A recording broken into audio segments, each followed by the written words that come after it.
Hello. So today I'm going to talk about a topic that I haven't talked about much before on the channel, which is depression. This is a topic that unfortunately I am very intimately acquainted with over the years. I have some thoughts, which I have some little diagrams, which we're going to go over. None of this is professional advice. I'm not a counselor. I highly recommend counselors. I was in probably 6 years of counseling for PTSD and depression.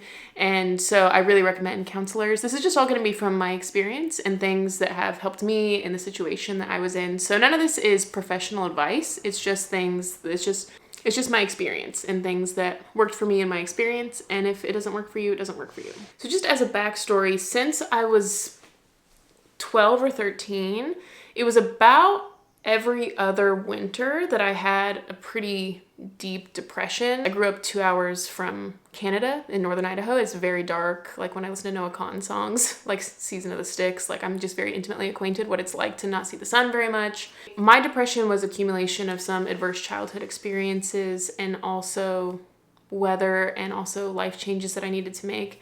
So I want to talk about just kind of all of that in this video because I actually have not been depressed since 2017, which was a huge change for me from going from the year 2008 to 2017, but pretty much every other year having a very significant depression. So it's been really huge to be going on 8 years now of not being depressed. So it is possible, and especially what I'm going to talk about at the end of this video, I think will give you a lot of hope for how I've come to reframe depression, because I used to think of it as something was wrong with me and I was so ashamed and I just needed to fix myself and why can't I fix this and why is this still happening and what do I need to do, to an ultimate reframe that I'll share at the end of this video that will ultimately help you get out of shame, which ultimately is what has led to the most change for me. So I drew some cute symbols. Look at this. Artiste. What an artiste I am. So I drew some symbols. So I'm going to go through each of these and how I've reframed depression. And look, there's a little sunshine at the end. So stay tuned because it's a good reframe at the end. I really think that will be the most helpful part ultimately. So in my experience, depression felt like a spiral that once I got into it, it was very hard to slow down. And I know the feeling of just feeling like an immovable boulder, just feeling like I absolutely cannot do anything right now. There is nothing in the world I want to do less than just get up and do anything. And it's a very crippling feeling, especially when you have responsibilities and then you start feeling shame. And I think shame is what makes it feel worse because then you're thinking about something's wrong with me. Why can't I seem to get it together? And those thoughts of shame don't help you get out of it any faster. So it feels like there's an interplay between the internal world and the external world. So for example, typically it seemed like in my case with depression, there would be something that happened externally, either the compounding effects of a long time and it was the straw that broke the camel's back, or one significant event externally, which impacted me internally. So it's the external world was impacting my internal world.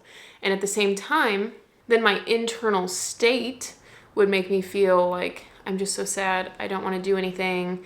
And that would affect the external world because I didn't want to do anything, then I wasn't cleaning the house, and then it's I wasn't showering.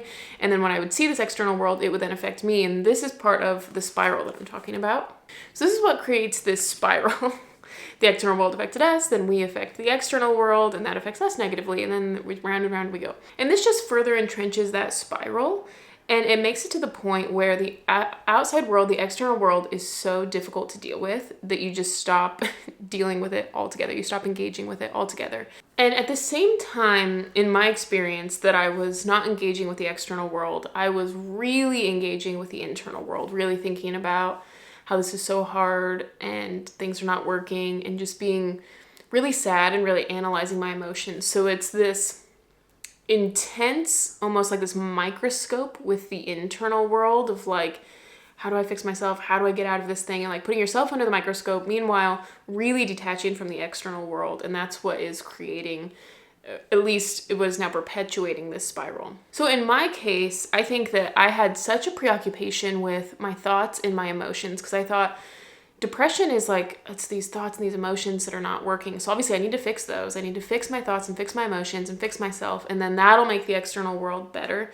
But it's actually counterintuitively the opposite that needs to happen. I remember the last time that I was really in depression was probably 2017, 2016. It had gone on for a while. I think it was toward the beginning of it. And I remember just like crying and telling my mom, I cannot get up and do anything. I'm just sobbing. All I've done today is watch 3 movies and get McDonald's. And I cannot get up and do anything. And I was just crying.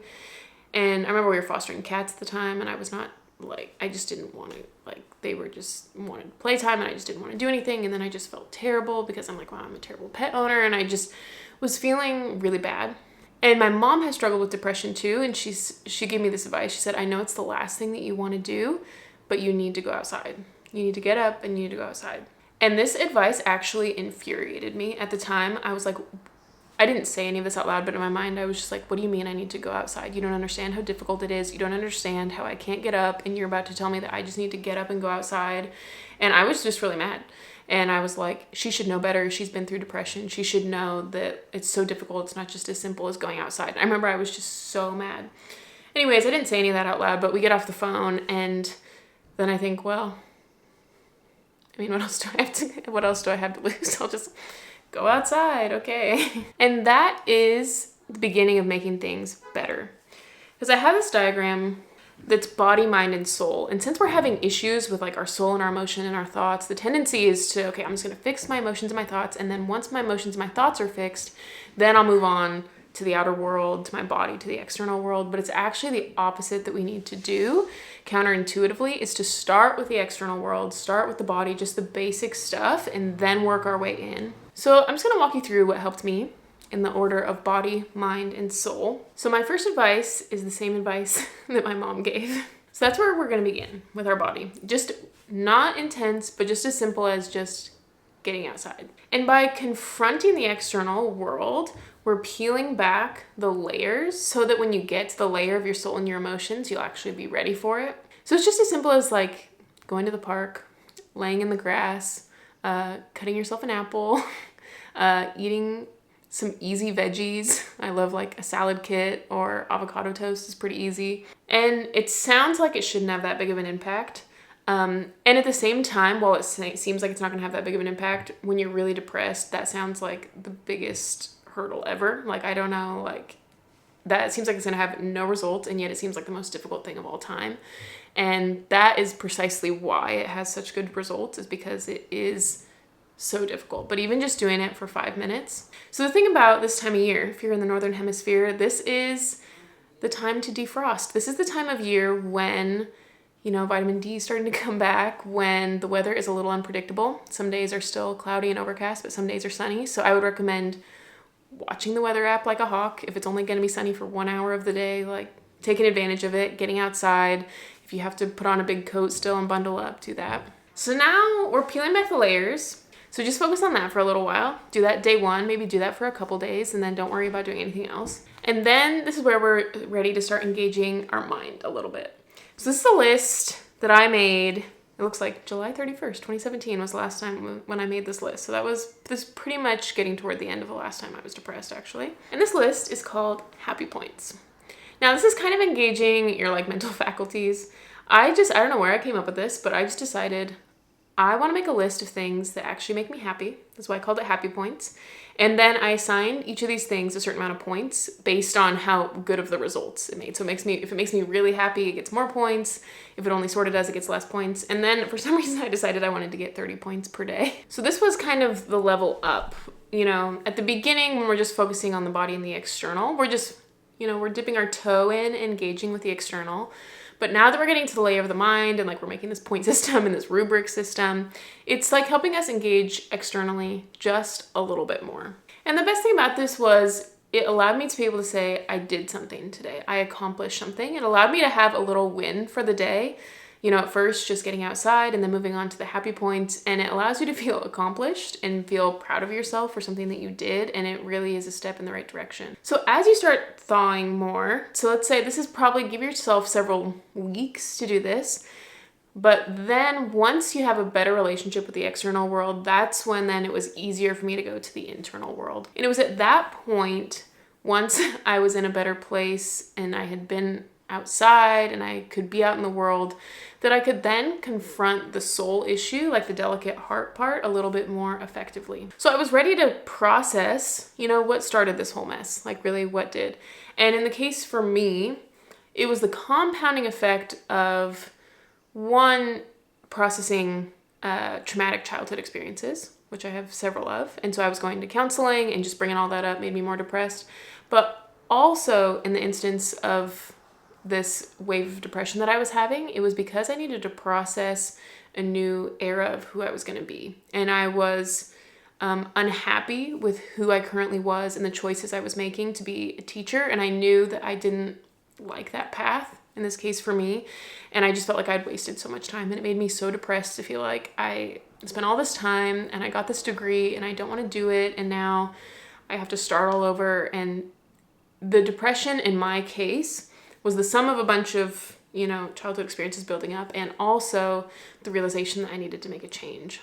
And what I realize now that I didn't realize at the time was that I was in the middle of a rebirth. And in looking back, I do this sunshine here.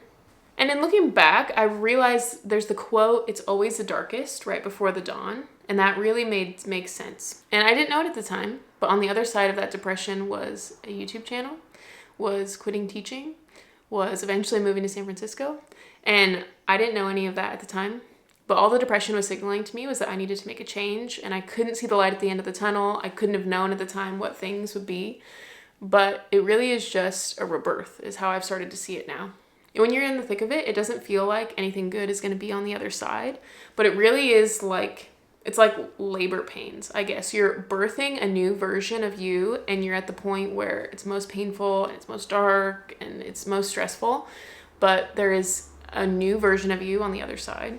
You are producing a version of you that will ultimately make some changes, will try new things, and that you'll ultimately be so excited to meet. This is the beginning of a new version of you, and it might feel like you're dying, but really it's just, if you can hold on, it's just the end of a certain version of you, and that version of you will die, and then a new version of you will be reborn. If you can hold on, if you can make it through it, and the first step is just getting outside. It seems stupid. It really angered me the first time I heard it, but it made all the difference. So thanks so much for watching. I'll see you guys in the next one. Bye.